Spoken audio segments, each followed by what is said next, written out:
Welcome to a new episode of Depreciation Nation, and if you have been following our channel, welcome back, and if you are seeing us for the first time, welcome. Now, behind me you're going to see yet another hot car that we've got to do a segment on, but before I get into that, why don't you hit that subscribe button at the bottom of your screen so that you don't miss more awesome content like this right here. Behind me, you are going to see a 2016 Viper ACR. Now, anybody familiar with cars at all is familiar with the world of Viper, this being a final year production model, and of course the ACR featuring all of the factory aero and ground effects that generate up to 2,000 pounds of downforce. This car in particular has 4,000 miles on it, and it is fitted with the carbon fiber package, which replaces the standard aero with the carbon fiber aero bits. Our friend Travis saw our last video that we debuted on the 2004 Viper and reached out to us and invited us to come drive this one. That's really all there is to say. This is a big V10 manual transmission. Let's go for a ride.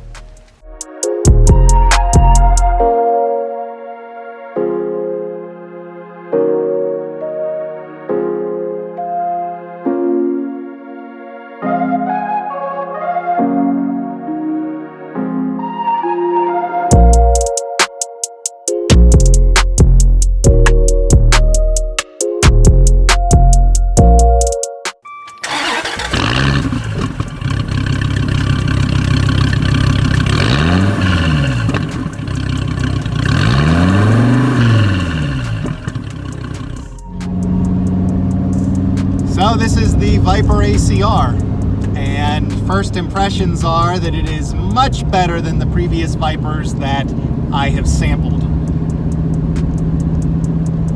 It is tight inside, and I don't care. It is loud, it is obnoxious, I don't care. The digital gauge cluster and digital displays are very nice, but they wouldn't have to be because I don't care. At the end of the day, this is a big V10 hooked to a manual transmission, and that's all this is about. You will not mistake this for being a luxury car. You will not mistake this for being any sort of a highline exotic, and I don't care.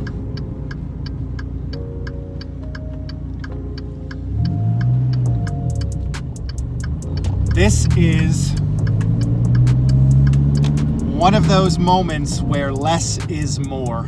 I have only what I need to enjoy a car like this.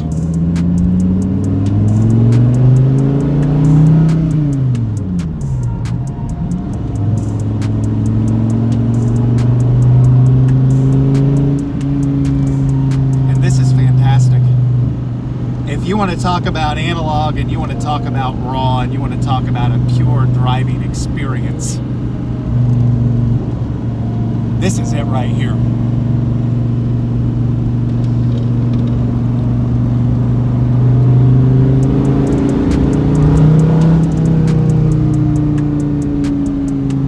Oh my. It does not get much better than this. From a car person to a car person. Could I live with this every day? No. Could I drive it every day? Some people do. Would I want to drive it every day? Absolutely not. But the looks you get, the feel you get, the emotions that this stokes from within,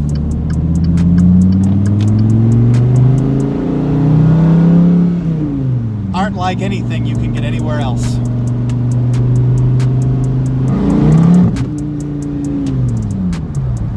Rear end got a little loose right there. It pops between shifts. None of it's simulated. It's not just dumping fuel into the exhaust to get that pop. It sounds incredible, even though you can only hear 5 cylinders out this side and 5 cylinders out that side.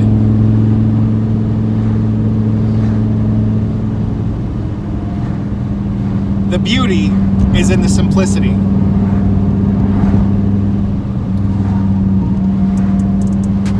And the only thing that I want right now is a racetrack. Not the gas station, an actual racetrack.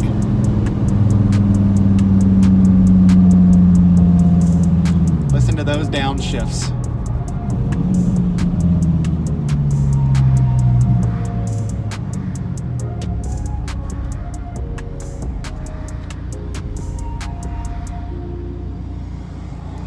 Everybody that goes by is cranking their head around to see if they really saw what they thought they saw.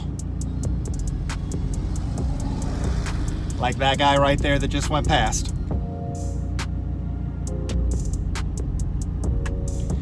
Because this is a big engine and because we've got the hood vents, I can see the heat waves rippling off the hood while I'm at a stoplight right now. We've still got Uconnect, or whatever Dodge's version is of their wireless infotainment connectivity. We just need to be conscious of how low we are.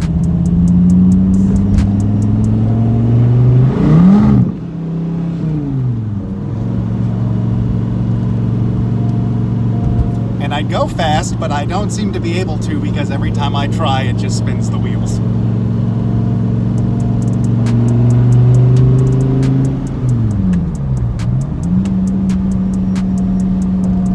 I wouldn't want to drive this across the country, and I wouldn't want to drive it on an exotic car rally, but it sure is fun for around town, and it'd sure be fun on a racetrack. This car has 2,000 pounds of downforce. Rumor goes that if you pulled a regular Viper behind a vehicle versus this Viper behind a vehicle with all of its aero, that it will actually lower the fuel economy of the tow vehicle.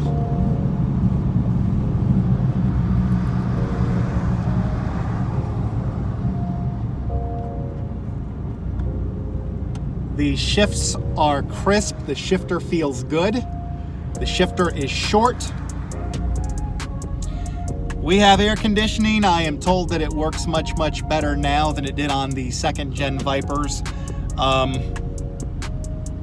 The interior is a much nicer place to be than the earlier cars. This particular car has 4,100 miles on it.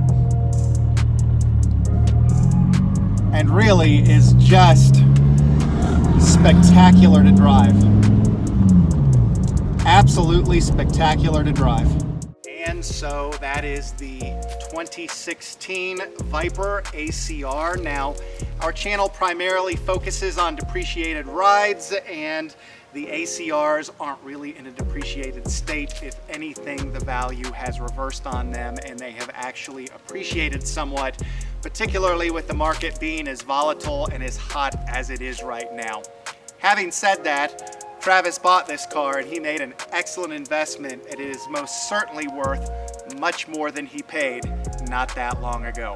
So, thanks for watching. Make sure you hit that subscribe button at the bottom of your screen, and we'll talk to you soon.